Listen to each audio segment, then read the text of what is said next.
I'll support the affirmative because I think that the plan is a good plan for developing nations to adopt in achieving a higher standard of living and achieving a greater security for our future children in the future. I'm not against improving, industries and greenhouse emissions, but I think that the negative side definitely did a better job. I think that the plan put forward is definitely has very double standards, definitely, and it's just not economically viable. And I agree with the negative because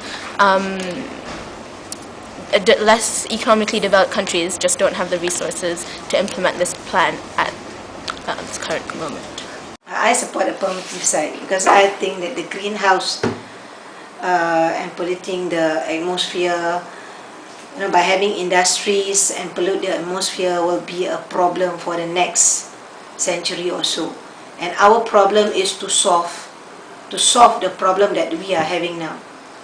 Based on the motion, I feel that the affirmative has a stronger point to put across. The action plan being proposed was probably an ideal direction that we would like to move towards, because developing countries, as they said, are not being subject to any specific standards at the moment.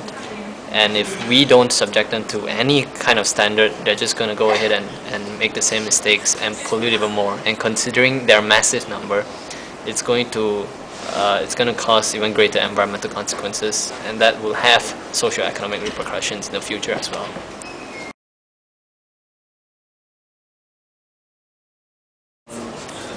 Developing countries, this plan can actually help them manage their environment in ways that they have not bothered to adopt prior to the implementation of this plan. Because they're not subject to the Kyoto Protocol, developing countries have taken the route whereby they flout environmental regulations that are in place in more developed countries. Therefore, by the implementation of this plan, we can therefore subject these developing countries to follow a certain set of guidelines that can benefit their people as a whole. It can safeguard their future environment, it can safeguard their future economic prosperity in terms of the more efficient employment of natural resources and other by using clean energy they won't deprive the people by soil degradation and all that. Yeah. I think that it will help developing countries immensely because of one of the points the affirmative team presented on the fact that many of these developing countries rely heavily on the primary sector. And as we know, the primary sector cannot function at its optimum level if the environment is not being taken care of. Okay, it's not like the environment and the economy are mutually exclusive things. In fact, here they are very well intertwined. And if you don't take care of the environment, it's going to come back in a full circle and cause detrimental effects on your economy. That's what the affirmative team was trying to say, which I completely agreed with. And also, by imposing this condition, by using non-emergency aid as a bargaining chip, I think that it's very good. It would help the developing countries because it gives them a reason to act. Okay. Now, what we see in these developing countries, the situation is simple. They're poor, they're hungry, they're not very educated. As the negative pointed out, they're not really in the right state of mind to worry about the environment. But the fact is, you need to worry about the environment, otherwise you will repeat the same mistakes. And one of the most effective ways I feel to address the situation is to hit them where it hurts, which is their wallets. And they depend, financially they depend a lot on non-emergency aid. So if you tell them that you're not going to get this aid unless you develop clean industry, it gives them a very clear incentive and a sort of a message that it's necessary. You have to do this. You got no choice. And maybe it might sound immoral by forcing people to do something like this, by pushing them into a corner. But really, I think that it's about what works and not what is most ideal.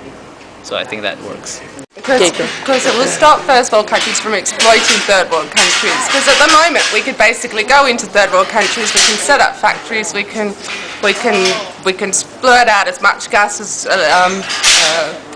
we want, and there are no regulations on it. And I don't think this is right. I think we should be forced, as first world countries, as people that have already benefited from the Industrial Revolution, we should be helping third world countries with this. We should be providing them with money, and we should be providing them with extra support. We're not going to do that if we don't have to, because we're greedy little bastards, basically. And we're going to say, okay, we're going to take this money and we're going to use it and we're going to exploit the people. We've already exploited the people in most third world countries. We take their money, we make them work for little wages, and we really don't give a damn. But we shouldn't do this to our environment as well. We should make ourselves be accountable for what's going on. And this sort of proposal will make us accountable for what's happening in third world countries. We will have to spend that money in that way. And really, it's going to help us all in the end.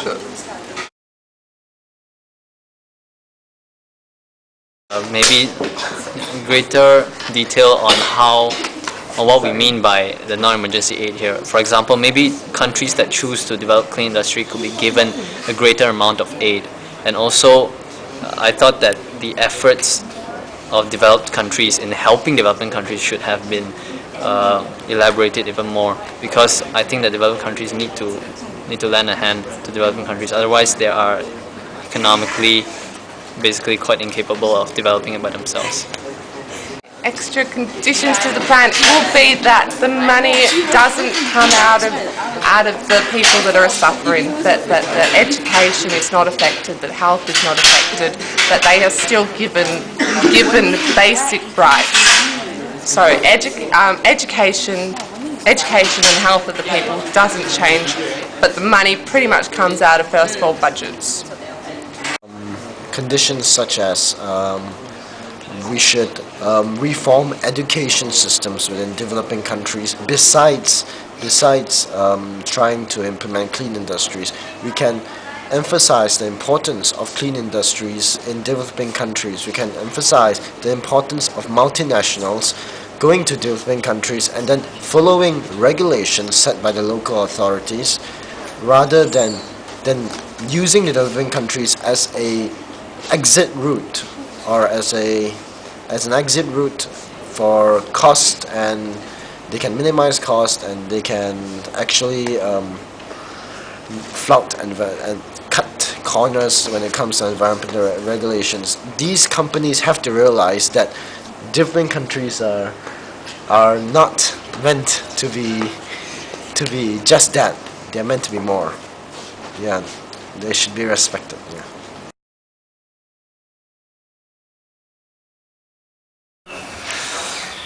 I think that the renewable energy is the best way.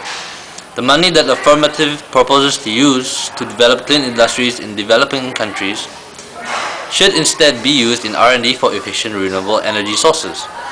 As currently, the main cause of climate change and global warming is the use of fossil fuels as an energy source.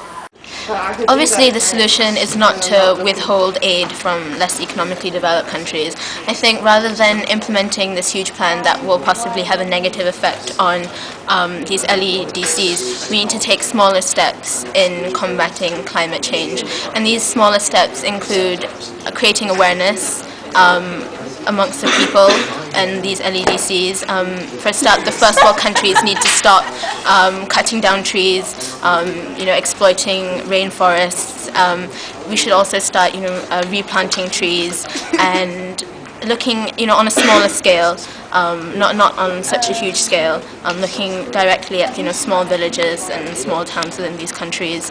How would I propose to implement this plan? Well, I think here non-governmental organizations, the UN plays a big role, as well as local councils within the countries. They all play a big role in creating awareness that will help to combat climate change.